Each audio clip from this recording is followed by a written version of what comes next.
Hi, if you've been following along the videos in sequence, you'll know that I talk in earlier videos about the release position, working to that position, and then establishing forward body angle early on the recovery. And what that will do is it'll allow you to arrive at the catch in a good position. So I'm going to add some more value here. I'm going to show you a couple of drills, one called rock and row, and another one which is alternate body over and full length strokes. So I'm going to show you how these fit together. I'm going to show you how they fit into the whole idea of the stroke. So if you've been following the earlier videos, you've probably seen me do some pause drills. Pause drills are so fundamental to helping you learn how to sequence your body on the recovery. Often the recovery is always important in terms of getting a good drive. If you sequence yourself from the release up to the drive in a way that's coordinated, then you're going to end up doing a good drive. So that's why the beginning of this book is always about working on that recovery sequence. So rock and row drill really helps with this, okay? So basically what I tend to teach sometimes are different body positions. So this is the release position, as you've seen in earlier videos, position number 1. The next one, which I consider kind of optional, is the arms away. And the next one, which is position number 2. And then position number 3, which I call the $1 million position. Once you establish this position, basically now you're set for the rest of the recovery.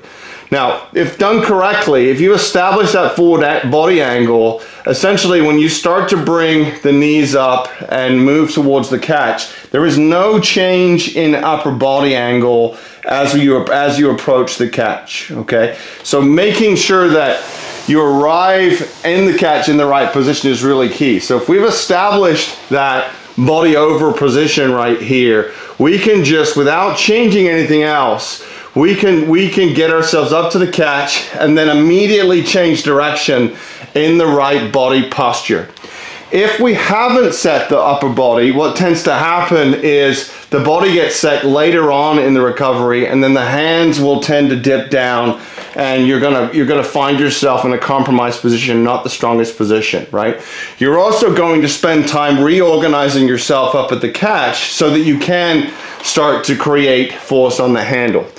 So getting to this number 3 position, this $1 million position, is really critical to understanding the stroke well. So rock and row drill helps you do that. It's a 2-part pause drill. So we're pausing in 2 places. The first place we're going to pause is the release, and the second place we're going to pause is the body over position.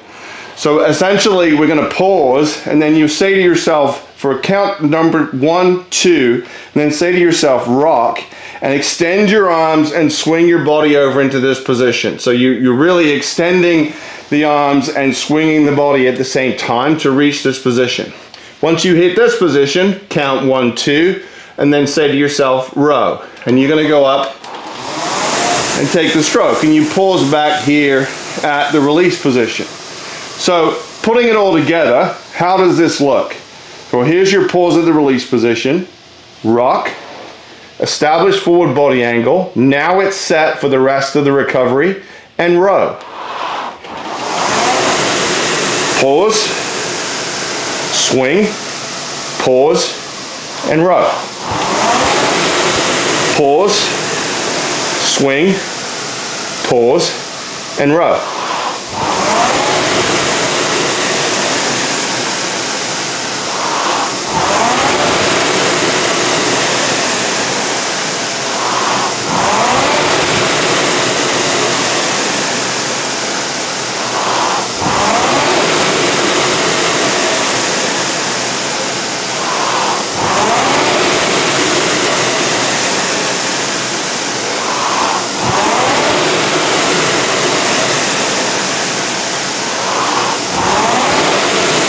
And that's the rock and row drill. Now another drill you can do, which I'm just going to call the alternating body over and full stroke drill. So it's similar kind of concept, except there's no pauses in this one. We let everything flow into itself. Basically every other stroke is a full length stroke, and every stroke in between those ones is an arms and body cut, right? So basically what it's going to look like is full stroke and then an arms and body cut where we don't bring the knees up, we establish forward body angle, and then we take a full length stroke. Swing, cut, full. Swing, cut, full. Swing, cut, full.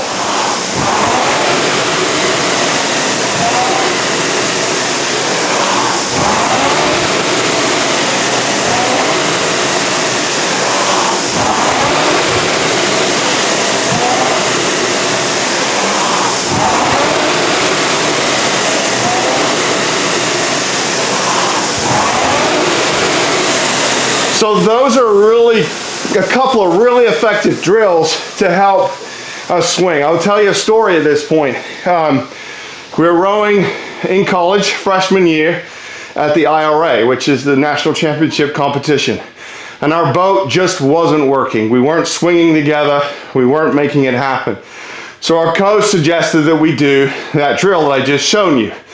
And what tended to happen was, you know, if you're learning to row on a machine, then typically you're on your own. But if you're ever thinking about getting in a boat, you've got to learn how to swing with other people.